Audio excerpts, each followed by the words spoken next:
Sometimes the most challenging part of a project sneaks up on you. During the early stages, my mind was focused on the gate itself, and making the arch took about 2 minutes in Shaper 3D during the design phase. But after building the majority of the gate, I realized the wooden arch was going to be the hardest part of the entire project.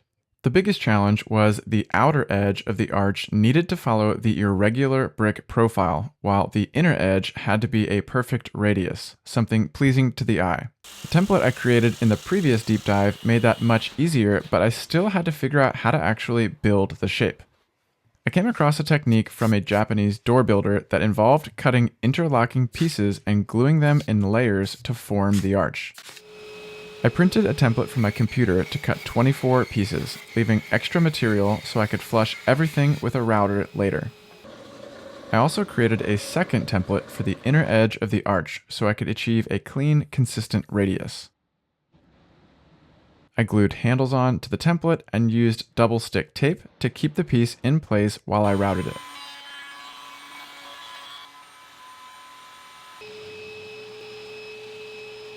To align things precisely, I used stop blocks and dry fit the outer and center pieces together, striking lines where they met and sneaking up on the mitered fit at the saw.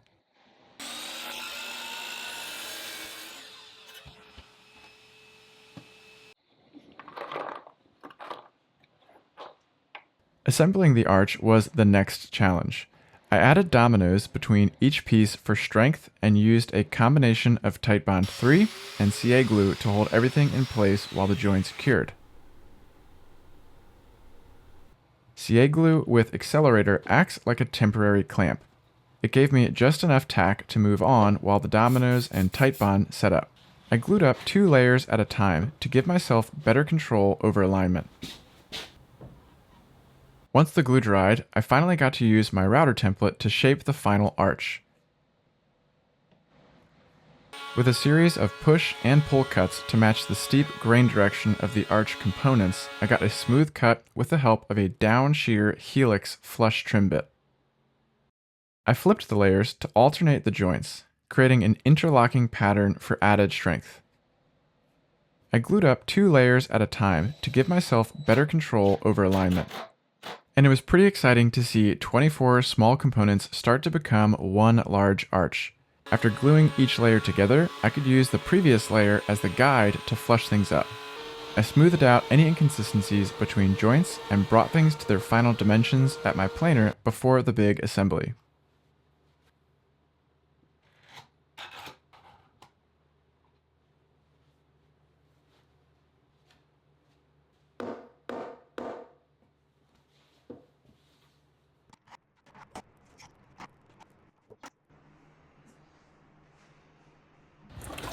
Although I was as careful as I could be to keep all 8 layers aligned during glue-ups, I needed to do some final smoothing to create a seamless look before painting.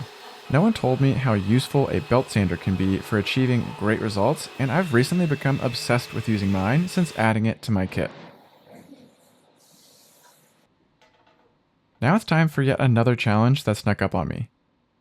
I originally planned to trim the edges of the arch on my miter saw, but the full assembly was just too unwieldy. After some head scratching, I clamped it to my bench and used my track saw set at an angle to clean up the rough edges.